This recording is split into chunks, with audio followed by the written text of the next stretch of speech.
तोर लौआ मोर लौआ ओजू के लावा आवेला धाने के तो लावा केतनो फूटी तो धाने के बहरा ना जाला।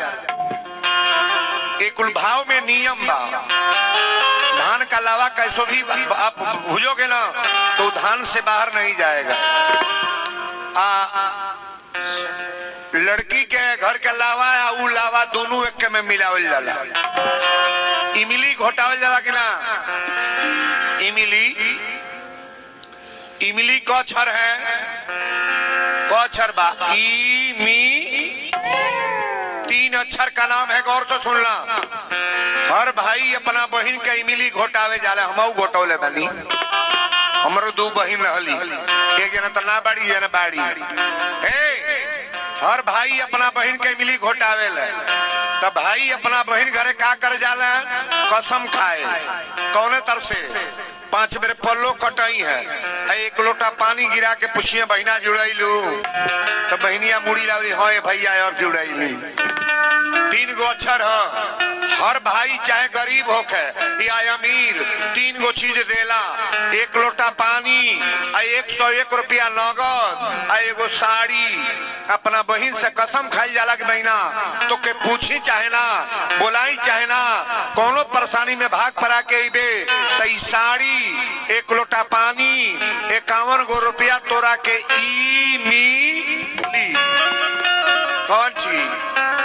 3 गो सामान है, 3 गो अक्षर। साड़ी, 1 लोटा पानी, 51 गो रुपया चाहे 101 रुपया। साड़ी, 1 लोटा पानी, 51 गो रुपया तोरा के मिली। 3 अक्षर मिला के का भाई?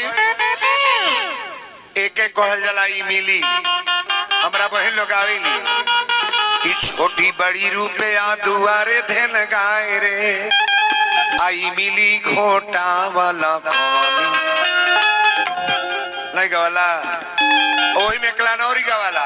अरे सुने नी की लइका के मामा साझे आवेला, आ रुपया के डरे मामा पीछे भागे। बड़ी बड़ी गीत होला बता। जुअठा पर नहवावन होला कि ना? अब तहिया ने कहा जुअठा के पूछाता है? जुअठा पर नहवावन होला। 2 गो बैलन के जोड़ी जुअठा में ना धल जाला। ई हमनी के आगात करावल जाला कि ई लड़की के लड़का के जोड़ी कबो टूटी ना। और बहनों से निवेदन करेंगे, जो बेटियां यहाँ आई हैं, और माँ से निवेदन करेंगे, अब खाली लड़कियों के नहीं समझाओ भाई दादा, पहले बूढ़े लोग को समझावे भाई, तो हर लोग समझा लो। पहले एक निवेदन और करेंगे, जेकरा एक हस्बैंड से बोध नहीं होगा, गौर से सुनना, एक पति से जिनको बोध नहीं होगा, 1000 शादियां कर लो, 1000 व्यवस्था बना लो, जेकरा एक औरत से बोध ना बा, 1000 गो महिला झांक लो, ताक लो, अपन करिया बा चाहे सावर बा, कैसनो बा, अपनी औरत पर आनंदित रह कि हमारे मेहरारू एकदम अब का कहीं डायरेक्ट लक्ष्मी है, बड़ा बड़ा बढ़िया माताली जालो बढ़िया रहेगा। अपनी औरत के चक्कर में रहो आप, ये मर्यादित बात है। भगवान राम ने जो करके दिखाया ना, आप लोगों को बताने का मैं प्रयास कर रहा हूँ। भगवान शिव ने जो दिखाया आपको बताने का प्रयास कर रहा हूँ। आज आधुनिक युग में जितनी बुराइयां हैं, बुराई तो महाराज केवल कथा से ही हटेगी। बोलो सच्चे दरबार की जय। शंकर जी दूल्हा बना तनी कथा भी शुरू था, कलियां वाली लाइनियां पकड़े पड़ी। अच्छा एक बात बताइएगा, के ऐसा दामाद बनल जेकर मौर कब उतरल ना? मौर बुझता नहीं? मौर के मौर नहीं बुझता? फुलवा पत्ती के नहीं बनाओ तनको मौरवा, तो मौर ना हो। के ऐसा दूल्हा बनल जेकर मौर उतरल ना? राम जी का मौर उतर गई, राम जी का उतर गया, विष्णु भगवान का मौर उतर गया, कन्हैया जी का मौर उतर गया। लेकिन आप बताओ शंकर जी का मौर कब उतरल बा? फूले पति का मोर ना हो। तुलसी बाबा लिखतनी कि शिव ही शंभु गण करही सिंगारा, शिव ही शंभु गण करहि सिंगारा, शिव ही शंभु गण करहि सिंगारा, शिव ही शंभु गण करही सिंगारा, शिव ही शंभु गण करहि सिंगारा, जटा मुकुट यही मोर सवारा, जटा मुकुट यही मोर सवारा, जटा मुकुट यही मोर सवारा, जटा मुकुट यही। शिव ही शंभुगन करही सिंगारा, आ जटा मुकुट यही मोर सवारा। शंकर जी के जटा बटले बा, आ यही माने सांप। तन ताकब हमरा हो, यही माने सांप। ई दोनों लपेट के इनका मोर बनल। मोर तो बन गल, दुल्हा बन गल। है ताकब कर त्रिशूल या डमरू विराजा, आ चलही बसह चढ़ी बाजही बाजा। कौने सवारी पर दुल्हा बनला? कौन सवारी हो? बसहा बैल रात बतौले रहली। शंकर जी के पूरे परिवार में जानवर सवारी हैं। शंकर जी के सवारी कौन हो? बसहा बैल। और शंकर जी की औरत का नाम दुर्गा। दुर्गा जी के सवारी बाघ शेर। अच्छा तो बाघ बैल एक लग रहे तो मर्डर हो कि ना? काली बात बतौले रहली। शंकर जी के बेटा हमें जेकर नाम गणेश हो। गणेश जी के सवारी मूस। और शंकर जी का गटई में सांप। सांप या मूस एक लग रहे तो खतरा बागिना, तुरंत एक जना गईल है। शंकर जी के एगो बेटा बना जेकर नाम कार्तिकेय हो। क्या नाम है? कार्तिकेय। कार्तिकेय के सवारी मोर। और शंकर जी के गले में सांप। सांप या मोर एक लग रहे तो खतरा बागिना, लेकिन धनी है ये बौरा हो। बाबा राउर बारात चलतिया। ब्रह्मा जी कले पहले सवारी बदल दी। शंकर जी कली काहे बदल दी? रोज घास भुसाई खैले बाद काहे बदल दी? अपन बौर के लोगवन निमन बा हो, आके निमन का रतिया बतावली। आपन मर्द बुरबक बा, आ केहू का मर्द चैंपियन होशियार बा, उ कोनो काम लायक बा निमन का? उ बौर के बुझा हमारी है खोआ। आपन लड़का तनी बकलोल बा बुरबका, आ केहू का लड़का डॉक्टर बा इंजीनियर बा, कोनो मतलब बा? वही का बुझा हमार लड़का बा मास्टर। अपन कटरन के घर बा, केहू का 3 मंजिला घर बा, वो बिल्डिंग कोनो मतलब बा? उहे बुझा हमारे एसी लागल बा, भले बेना हो को।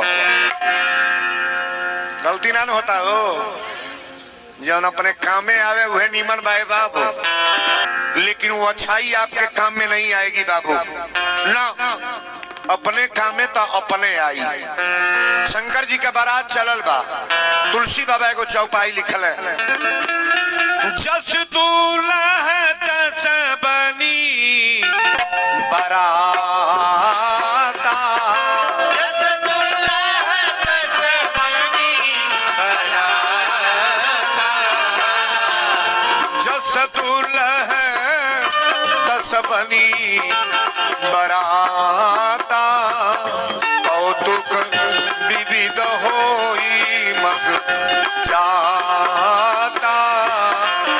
सिया राम जय जय राम राम राम, सिया राम जय जय राम। बोल दी शंकर भगवान की। बौरहू के बारात ससुरारी में गल तंता कब हमरा हो। आज जब बारात ससुराल में गईल है, लीला सुनी। गांव के गोयना बारात आवेला तो पहले के दौड़ के जाला देखे। गांव पर बारात आओ तो पहले कौन पार्टी जात हो है, जो है हुका तना कुल जगह जगह। अब है जना पीटत रहा हो जो विनायक के जितना लइका बाड़े, अगर डीजे बाजल चाहे बंड बाजा, पूरा गांव छोड़ के चल जाइए। ये आपके बात ना कथा में जौन बा के बताओ तनी हम। शंकर जी के जब बारात आयल गांव के गोड़ा न, तो राजा हिमाचल नगर के लइका 500 दौड़ल बड़े, 500 लइका दौड़ले। तनियौरी हाँ तनियौरी रो पचल है पर दब जाए तनी बैठ जाए लोग जे आवता। टाइम से चलल कर जाए, एक के बेर 11 बजे थी आरती हो जाए तो जैता लोगन। हाँ ई रायश्री के लोग हो का जी, ए जुके बड़ा हरा। चलो ठीक बा, टाइम से ही तरह 11 बजे 1 बजे चलल कर लोग। नहीं कुछ मिली प्रसादिया मिली ना। एक जने पंडित जी प्रसादी बांटत रह, तकिया हमरा हो। अरे बाबिया बैठ ना जा, बोले ना कर बैठ जा, बैठ बैठ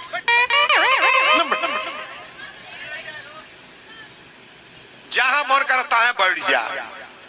धीरा पूरा बैठक हो तक मंचों पर बैठ सकला लोग, कोनो हल्ला ना ताका। पंडित जी प्रसादी बांटत रहे। प्रमोद कहाँ गइल? पंडित जी प्रसादी बांटत रहे। तनी एक बात समझ लो, बहुत चालू बनने का प्रयास न करना। कहीं जाओ, कथा में जाओ, पूजा में जाओ, नहाने जाओ, किसी धाम में जाओ, तो चालू बनने का प्रयास न करो। पंडित जी प्रसादी बांटत रहे, दोना में प्रसादिया रह प्रसादी प्रसादी जैसे हमारा शैलेश भैया बंटवावे ला, अमित बाबा खड़ा रहिए प्रसादी प्रसादी बांटो ताका है ने। प्रसादी बांटत रहले, एगो चालू आदमी चादरा ओढ़ के रह, चादरा ओढ़ले रह, तो दोना में प्रसादी देहले, तो चालू आदमी रहे एक प्लेट प्रसादी है ना चोरा ले हलो। अब फिर कहता है बाबा प्रसादिया दो, प्रसादिया दो, फिर दोहरउओ देहले एक प्लेट, वही प्लेटे में धो के वो चोरा ले हलो। तीसरा बेर कल से बाबा प्रसादी प्रसादिया दो, बाबा तो बुझता बना 2 बेर दे भली, आई देखा वही फिर में फिर पड़ल बा। चादरा में चोरौले बा 2 प्लेट, तबले ट्रे में का प्रसादी जय मंदिर पर का प्रसादी हो रहा गो। प्रसादिया बांटत रहे, बाबा कहला प्रसादी हो रहा गो। अब्बा ना अब दूसर प्रसादी मिली, खड़ा रहो तो कलश नहीं देवा तो न दो। 2 प्लेट पवल ही भीतर कहता अब वह खाई। और जब हाथ चादरा में से निकाला तो दोनों प्रसादी कुकुर लेकर भाग गए। आगे पीछे दोनों गए ना हो, आगे एक बा हो वो गए। प्लेट का प्रसादी समा भकुआ के लखा मुंह बादल दादा, तो दोनों ओर फेल हो गए। चालू बनने का प्रयास कथा में मत करो। कथा में आओ तो ईमानदारी के साथ। एक बार आओ, एक बार आओ और एक बार आना है। टाइम आपको बताया गया 8 बजे से 11 बजे तक, लेकिन समय से जब आओगे तो कथा प्रेम से सुनोगे। हमारा टाइम आगे पीछे नहीं होता है, सरकारी टाइम मेरा है। अगर लोगों के चाल पर हम चलने लगे कथा कहने तो मेरी कथा कल बंद हो जाएगी। हमारी कथा से भीड़ कभी हटती नहीं है। 25,000 पब्लिक बैठ जाए, वहां से कोई जाता नहीं है। रात भर बोलने वाले विद्वान हम नहीं है। 3 घंटे का मेरा पिक्चर है, 3 घंटा। वो पिक्चर का गाना बजा दीजिएगा, साथी तेरा प्यार। पिक्चर का नाम है इंसानियत। बड़ी सुंदर गीत है कि साथी तेरा प्यार पूजा है, तेरे सिवा कौन मेरा दूजा है यार। साथी तेरा प्यार पूजा है, तेरे सिवा कौन मेरा दूजा है यार। साथी तेरा प्यार पूजा है, तेरे सिवा कौन मेरा दूजा है यार। हो मितवा हो साथी हो, साथी तेरा प्यार पूजा है, तेरे सिवा कौन मेरा दूजा है प्यार। साथी तेरा प्यार दूजा है, तेरे सिवा कौन मेरा दूजा है। साथी तेरा प्यार पूजा है। भगवान की कथाएं आप पूजा मान करके सुनो, और जिससे प्यार करो पूजा समझ के, नहीं तो हो गाना ना दिलवा टूट बेकार हो। कुली बाजारी होता होता। प्रेम अगर करना है तो परमात्मा मान करके प्रेम करो, अगर हस्बैंड से करो तब भी, और परमात्मा तो परमात्मा है जी। ना समझ में आई बात? आज वर्तमान में प्रेम नहीं है। ये जितनी बेटियां बैठी एक बात सुन लो, कहीं अगर मिस कॉल वाली शादी तय हुई तो जान लो तुम्हारे जीवन का खतरा है। ब्लैकमेली करके लड़कियों को फंसा कर लाकर बाजार में बेच रहे हैं सब। उसके घर का ग्राउंड तुमको क्या पता है कि लड़का शराबी है, सिगरेट पीता है कि भांग खाता है, इसकी माँ कैसी है, परिवार के लोग कैसे हैं, और बिना माता पिता की आज्ञा की शादी करोगे तो बर्बादी तुम्हारा होगा। मैं कतई बोल रहा हूँ, ताली बजा बढ़िया रहेगा।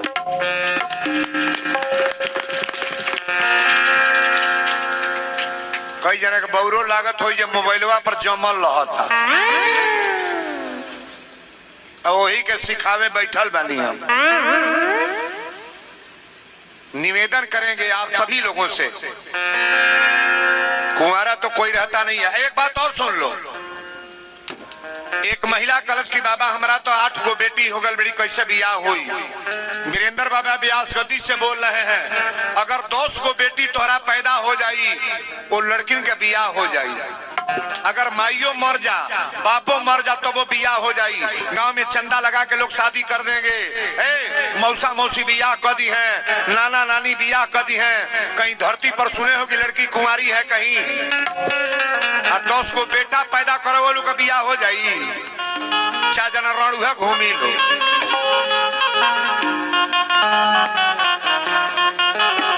कह तो कलाजे लगा था गांव का प्रधान है बड़ा यही खोल कहा गए सुरेश, इनका रणुघन कहल जाई। पूरा गांव का बियाह होगा ही नहीं कि ना होगा तो कौन कौन निक बा।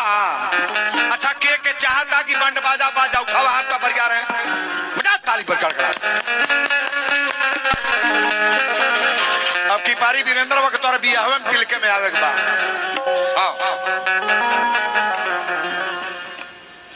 पृथ्वी पर आप कहीं देखोगे ना तो लड़के कुंवारा हैं लेकिन बेटियां कहीं कुंवारी नहीं है महाराज। और बेटियों को देख करके कभी ईर्ष्या न करो।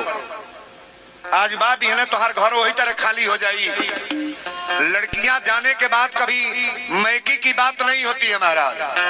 आज कोनो लड़की के टाइम बाद नजर में रहे के रही, जबले बा तबले बा एक सोच कर रखा कि हमारा घर के बेटी हमार एगो संपत्ति है। जबले बा तबले हमरा अपने विचार के बना के रखी। लड़कियों से कभी झगड़ा तकरार मत करो। आप बोलो सच्चे दरबार की। कथा तयब आयल बात नहीं, बड़ा गौर से सुना। बोलो सच्चे दरबार की। शंकर जी के बारात जब गांव के गोयड़ा गई, क्या हो गल जी? तो लोग पानी उन्हें पी के बैठा लोग मट बीच गल बात नहीं, और घुसुक जा लोग महिला लोग बैठ जाता नहीं, और ये आगे बैठा था लौकी हमारे दे यहाँ वो जुसे। हाँ कल मनसबे उत्तर पड़े लागल है इस जगह ही है। पहले के अगला बार प्रोग्राम होगा तो ऐसे नहीं होगा, पहले मंच का चुनाव करेंगे आप। 10,000 5,000 लोग आएंगे तो कैसे बैठाएंगे? रामलीला तो है नहीं। बाहर के लोग आएंगे सब बाइक से, गाड़ी से, 4 व्हीलर से। ये तो मौसम गड़बड़ के वजह से ऐसी में लगन है। में सबसे बड़ा भेद है, गेहूं कटाता वही में पानी चुआता। ए तरह कटिया हम ना देखल बाहर कटिया। अब इन्हें चलते लोग कम पाए उनका कहो दावा ता तो कहता है बाबा वही में कोरा तटेला सर फंसा काटा वही में गड़गड़ा के रेटवा कम ले थोड़ी लोग जी पैसा कम लेता अब वो रेटवा बा बढ़ौले बालो है पनिया में खटा तो नो। अरे बाप हो बाप। हाँ बोलो सच्चे दरबार की जय। कथा के तरफ ध्यान दिया आज बुझा तक कथा बढ़ाओ को परी टेमो भर करे परी कितना हाली हाली बोलेंगे हम। शंकर जी के बारात गई और जब गांव के घोड़ा गई तब 500 लड़का दौड़ल गई। 500 दौड़ल बड़ा बारात आ गई दौड़ चल बारात आ गई। अब 500 दौड़ल गई सो जितना तेज दौड़ल गई ओकरे 5 इतना तेज होने से भागल बड़ा सो तकिया हमारी ओर जौन भाग के होता अपना बाप रे बाप सबके घरे दुल्हा आवेला हाथी पर घोड़ा पर पालकी में उ दुल्हा आवता बैले पर बैल चलता है आगे पड़े दुल्हा बैठल बा पीछे पड़े। फिर पूछली का देखले हो तो सबके घरे दुल्हा सूट बूट पहिरेले जामा पहिरेले उ दुल्हा वही तरह उघार बा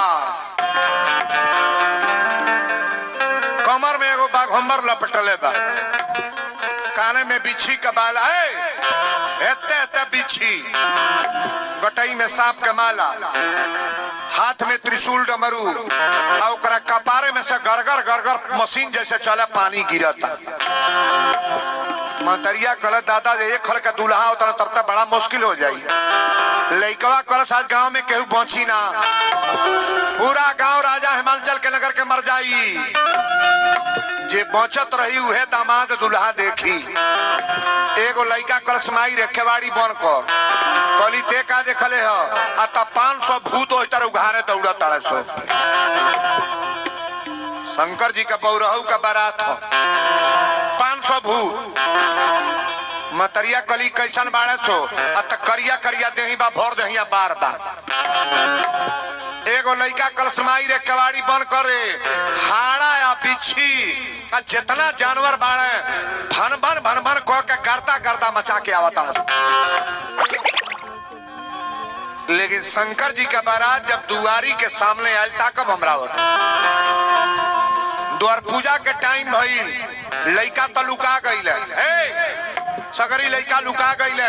अब नौजवान चलल बल हे तरह हाथ भाजो कले द्वार पूजा होके जाता बारात लेके चल जाओ द्वार पूजा होके जाता। शंकर जी के बियाहवा में सबसे आगे जो रहल यही पर से घटाइए नहीं रहल। बाबा लिखले बनी कि कोई मुखहीन विपुल को कई गो को 10 मूड़ी आ कोनो के हेपर से मुड़िए ना तो जौने के मूड़ी ना रहे उहे अगवा चलता। आई लोग छरकत जाता है द्वार पूजा होता बारात में चल चला तो वह पूछा था जौने के गटैया ना आई बारात ठहरने का स्थान कहाँ है। तो जने कहले कौन बोलल हरी शंकर जी का बियाह खिलवाड़ ना बा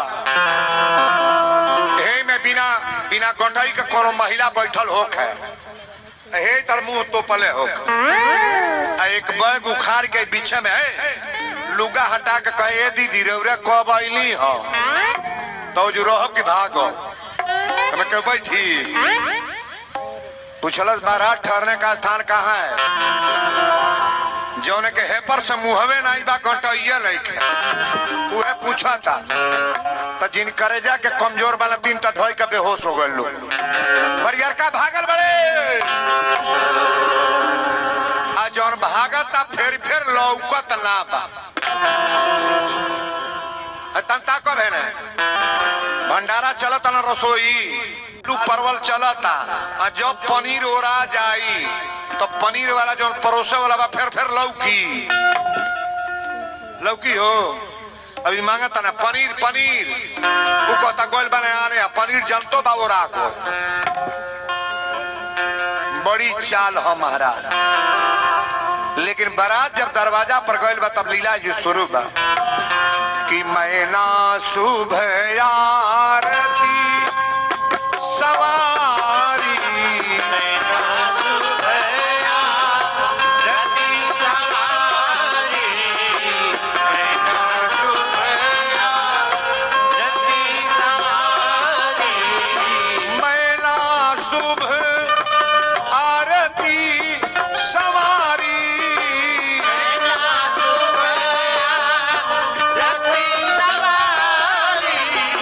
गावही गीत सुमंगल नारी गावही गीत सुमंगल नारी गावही गीत सुमंगल नारी गावही गीत। दुआरे पर बाराती आ गल। अब देखा सासुए जाताड़ी परी छे।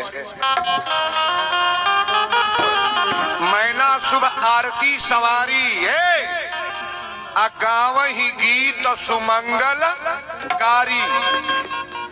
गीत गारी होता तरे हमरा और ताकब रे। यहाँ बेटी के लगन जब धरा जाई ना ताकब हमरा हो। बेटी के चाहे बेटा के लगन धरा जाला तो पहले में से गीत शुरू हो जाला कि अरे बाबा कौन नागरिया जुआवा खूब तो जुआवा होता जे गावता वह लीला शुरू कर देता। कौन गीतिया गाई अक्के तरह रोई अक्के तरह गाई होता का गवाई। बियाहे के गीत एगो रौरा गाइले एगो वीरेंद्र बाबा